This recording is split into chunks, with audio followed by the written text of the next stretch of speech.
Guys, what's up? It's Melanie. Today we're gonna participate in an ugly duckling challenge. It's being hosted by Corey of Desert DIY. You wanna know what the challenge is? All right, what we have to do, get the ugliest piece of furniture we can find and make the biggest transformation with it, for it. Make it better and in a big way. Hope you guys are gonna hang out, should be fun. Don't forget to look in the description for the playlist with everybody's video who took part in this challenge. Cool as that. All right, guys, here we go. Should we get this one? Okay, finding the ugliest piece of furniture you can. Sounds easy. It's actually not when you're on a time crunch and you're used to looking for quality, good furniture that you can make better. It's a weird thing. Ended up with this guy. The top is all messed up. And you know what? We got it home and let's see what we can do with it. Right away, I noticed the drawers were just falling out, and that's because they're missing some slides and they're missing some slide guides. So we'll definitely be replacing those. Meanwhile, let's get that hardware off so we can give this girl a new look. You guys know how much I love my Klingon and my Wise Owl 1 hour enamel. We're gonna go ahead and start off with my 040.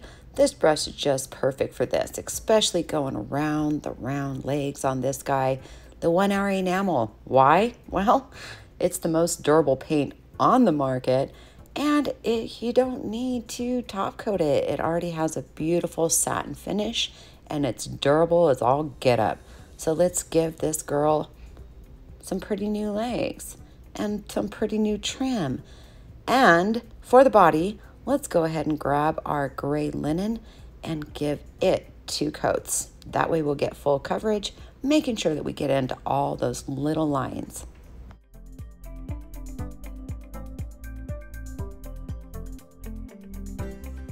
Remember, with most paints, you want to definitely put your first coat on a little bit thinner, then go for full coverage on that second one.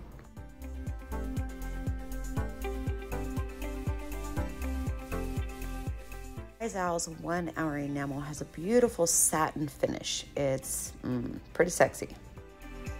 On the top of this guy, I'm feeling some lines. Lines are good. Let's go ahead and tape it off. And then we're gonna measure. We're gonna do every 2 inches, put a line of tape there. Now that we have our base coat on, don't forget to do that first. Now, let's go ahead and get some super crisp lines.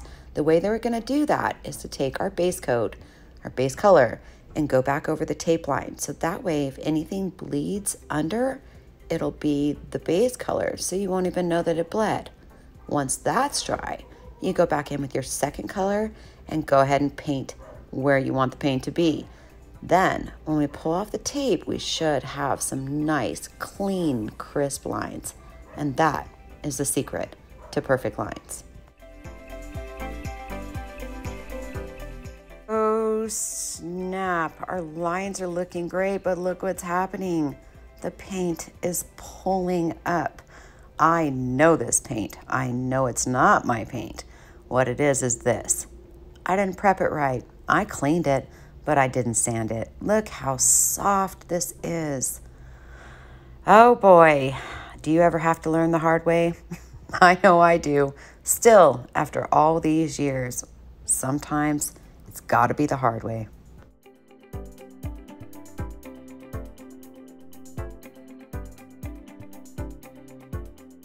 All right, guys, let's back it all up. You know, should have done it in the first place. I'm gonna go at it with 220 grit. And look how fast it's just flying off. This is definitely a no-brainer. I should have sanded it in the first place. I didn't. Why didn't I? Melanie, what were you thinking? Well, honestly, I was visiting with my daughter. I didn't want to turn on the sander. I wanted to talk while I filmed this. And look where it got me. So now we know. Do it right the first time, or else you'll end up having to do it again. Shame on me. Went over to Home Depot and picked up some new drawer slide guides. Luckily for me, they had the right size. Perfect. So let's go ahead and get those on. That way our drawers work perfectly. We'll just use the same holes since they're the same size. Easy peasy.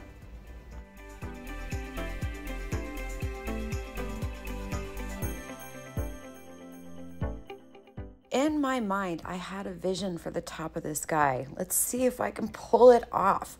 Let's go ahead and give this whole middle section a couple coats of white swan. Now remember, I just sanded that completely off, so that wood is raw. That means it's gonna suck up my paint like crazy. So I'm gonna use a lot of water and get those coats on there. I use this stamp. It's a newer one by IOD. It's called peonies. Anyways, they're flowers and there's a bunch of them. So we're gonna start arranging them, kind of getting an idea of how we want to do our design.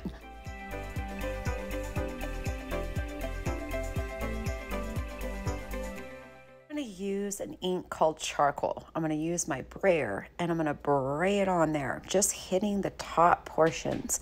That way it'll stick just to the stamp part. Then we're gonna flip that bad boy over. We're gonna hover a little bit and we're gonna place it down. Using one hand to hold it in place and the other one to make sure that all those surfaces are hitting is the way to go. That way you don't slide anywhere and you get a nice, clean, crisp stamp. First, open your stamp package the very first time and only the first time. You need to sand it lightly. That way you just give it a little bit of tooth so that when you apply your ink or your paint, it'll stick right to the stamping portion. Then you go ahead with your brayer. I like to use the brayer and apply the ink. Hover a bit, lay it down. Use one hand to hold it still and the other hand to make sure that all the surfaces are touching your surface so you get a good stamp.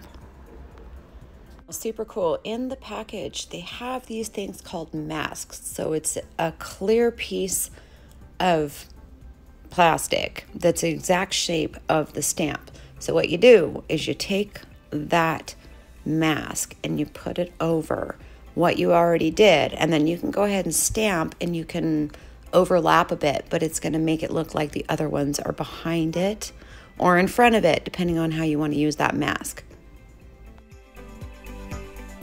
Using this stamp is really fun. There's a lot of cool flowers, a lot of cool leaves, and you can just kind of do whatever you want to do.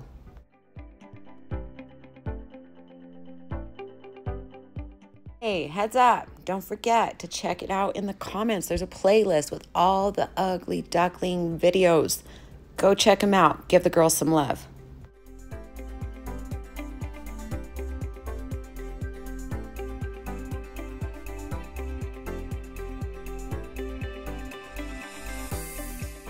Gave this a super light sanding. Now I'm going to go in with my DIY clear wax and my 1.5 inch Wise-All round brush. Super good brush for waxing and for painting, I have to say.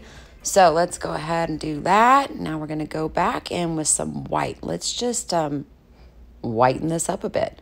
So using the clear wax, then using the white wax, we can whiten it up. Now, even cooler, we can go back in with our clear wax, kind of use it like an eraser and brighten up just the areas we want to brighten up. Take away that white wax, basically, is what we're doing.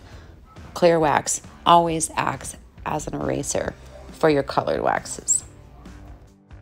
Here we go, guys. I learned some lessons today, learned it the hard way again. Do not cut corners. Ended up having to sand all that off, and my stripes too. Redid all those, and you know what? They came out perfect the second time.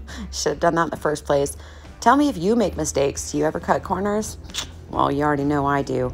Tell me what you think of this project. I think it turned out pretty cool. I like it. I think that it'll be really, really nice for someone in their home. As always, you know where you can find these products if you're interested at windmillvintagedesigns.com.